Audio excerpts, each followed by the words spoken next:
प्रशांत किशोर का नाम आता है तो आपका बीपी क्यों बढ़ जाता है? बीबी इसलिए बढ़ जाता, हम जानते हैं कि वो इस्तेमाल की चीज़ है। सबसे पहले मोदी जी ने उनको गुजरात में इस्तेमाल किया, अभी वो आरएसएस उनको इस्तेमाल कर रही है। सबकी निगाह बिहार के अमन, चैन, शांति, एकता, भाईचारा पर बुरी निगाह है। इसीलिए हम लोग शेर की तरह आवाज़ बुलंद कर रहे हैं और प्रशांत किशोर जी को कहते हैं ये शौक़ भी पूरा करके देखिए, आप दीजिए। और जहाँ तक मुस्लिम लीडर का सवाल है, आपको मैं साफ कह दूं, जो लोग पजामा कुर्ता पहन के जाके उनके पार्टी को ज्वाइन किए हैं और सोच रहे हैं कि हम क्षेत्रीय विधानसभा का चुनाव लड़ेंगे, जनता ऐसा ज़ीरो पर आउट करेगी कि दोबारा सियासत का नाम नहीं लेंगे। और लोग गलत फहमी में ना रहे, जो लोग ये सोच रहे हैं कि वो चुनाव लड़ाएंगे, अपना टिकट देके चुनाव लड़ाएंगे और सेकुलर फोर्स को कमज़ोर करेंगे, वो ज़ीरो पर आउट होंगे। हमारे माननीय ये खबर माननीय मुख्यमंत्री, वहाँ भी चर्चा जोर और शोर पर है और वहाँ से कुछ लाइन ऑफ एक्शन मिला है हम जैसे सिपाही को कि बेबाक हो के एकदम शेर दिल के तरह आह्वान कीजिए अपनी कम्युनिटी से, समाज के दबे कुचले लोगों से कि किसी भी कीमत पर इनके बरगलाने और इनके बहकाने में नहीं आए। इस वक्त हमारे साथ मौजूद हैं डॉक्टर परवेज़ अख्तर साहब, जो बिहार के मुखिया नीतीश कुमार के बहुत क्लोज, बहुत करीबी माने जाते हैं। प्रशांत किशोर का कहना है कि जन स्वराज अपने पूरे दम खम के साथ 2025 का इलेक्शन लड़ेगा। तेजस्वी यादव ने प्रशांत किशोर को भाजपा का बी टीम कहा है, तो क्या कहना चाहेंगे सर?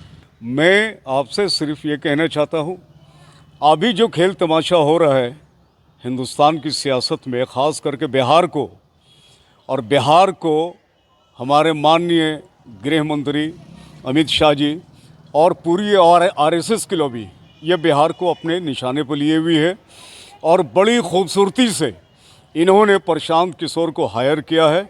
एक्चुअली ये जन स्वराज जो पार्टी है, जो प्रशांत किशोर जी जो अपना कारनामा दिखा रहे हैं, अभी पटना में उनका प्रोग्राम था, मैं आम लोगों से यही कहना चाहता हूं कि उनके बहकावे में नहीं आवे और उनका वाहिद मकसद ये है कि जिस तरह से भी हो बिहार में भाजपा की हुकूमत लानी है।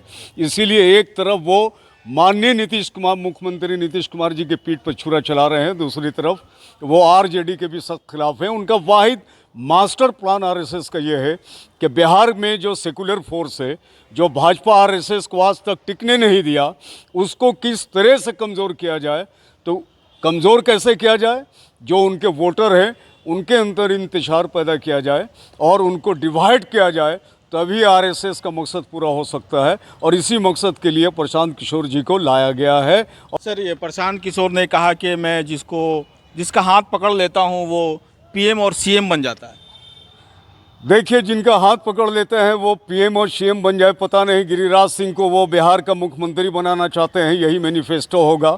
मैं आम बिहार की जनता से ये कहना चाहूँगा कि इनके शातिराना चाल से होशियार हो जाएं और इनको मजबूती के साथ इनको काउंटर करें और बिल्कुल इनको कदम रखने की जगह नहीं मिलेगी। मैं आपको बोल रहा हूँ कि सारा नशा ख़त्म हो जाएगा और प्रशांत किशोर जी को उनकी अपनी औकात समझ में आ जाएगी। तो मुसलमानों को भी उन्होंने भरपूर लालच दे रखा है।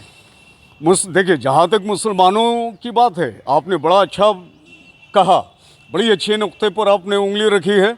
मैं ये कहूँगा कि आज़ादी के बाद मुसलमानों के क्या हालात हैं, और सही में ये 18-20 सालों से जितने चैन और सुकून से बिहार में मुसलमान हैं कहीं नहीं है। और मुसलमान इसलिए सॉफ्ट कॉर्नर है कि इनके अंदर तालीम की बहुत कमी है और बदकिस्मती है इस कौम का। उससे हम लोग भी बिलोंग करते हैं। मैं तो शुरू से सीपीएम का कैडर रहा और जो लोग नहीं जानते हैं वो आपके माध्यम से मैं उनको ये मैसेज देना चाहता हूँ कि भागलपुर में हरकिशन सिंह सुरजीत भागलपुर में आए, सीपीएम के ये महासचिव, वो परवेज़ अख्तर ही था जो हेलीकॉप्टर से उनको गोद में लेकर स्टेज तक पहुंचाया था। मैं सीपीएम का कैडर रहा हूं, उसके बाद मैं नीतीश कुमार जी का सिपाही हूं 2005 से लेकर अब तक, और पूरी मजबूती से अपने माननीय मुख्यमंत्री के पीछे खड़े हैं। सर, मुसलमानों ने जो लीडर अपने आप को कहलाते हैं या मानते हैं, वो नया बंडी और कुर्ता पजामा सिलवा लिया है कि जन स्वराज प्रशांत किशोर टिकट देंगे इस बार। देखिए, वो मुसलमानों को ठगने का एक रास्ता, एक बहाना ढूंढते हैं। बदकिस्मती इस मुस्लिम कम्युनिटी की है, कौम की है, कि आज तक मेरा कोई मुखलिस और सच्चा लीडर इलाकाई पैमाने पर भी पैदा नहीं हुआ, और जिन लोगों को आंख बंद करके मुसलमानों ने वोट दिया वो उसका हमनवा नहीं बन सका और उसको अंधेरी राह पर ले जाके छोड़ दिया, कोई उसका कायद नहीं बन सका। इसलिए मैं इन सो कॉल्ड नेता लोग जो पजामा कुर्ता सिला के बैठे हैं और नेतागिरी कर रहे हैं, मैं उनसे मुत्तफिक नहीं हूँ। वो अपना सियासी बाज़ार गर्म करें।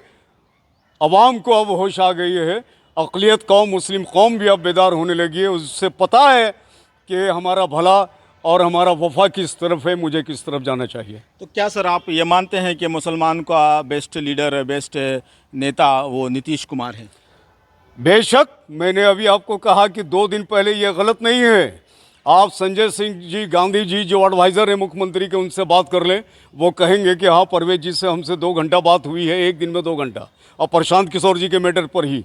और कहा उन्होंने कि माननीय मुख्यमंत्री ने कहा कि हमारे तमाम शेर दिल जो है हमारे कैडर को, सिपाही को कह दीजिए कि खुल के मैदान में उनका काउंटर करें। वो आरएसएस का कैडर है, वो भाजपा का कैडर है, वो आरएसएस का जो प्रोजेक्ट है उसको बिहार में इम्प्लीमेंट करना चाहता है, और किसी भी कीमत पर हम लोग सेकुलर फोर्स उनको कामयाब होने नहीं देंगे। सर न्यूज़ 21 चैनल से बात करने के लिए बहुत बहुत शुक्रिया आपका। आपका भी बहुत बहुत शुक्रिया।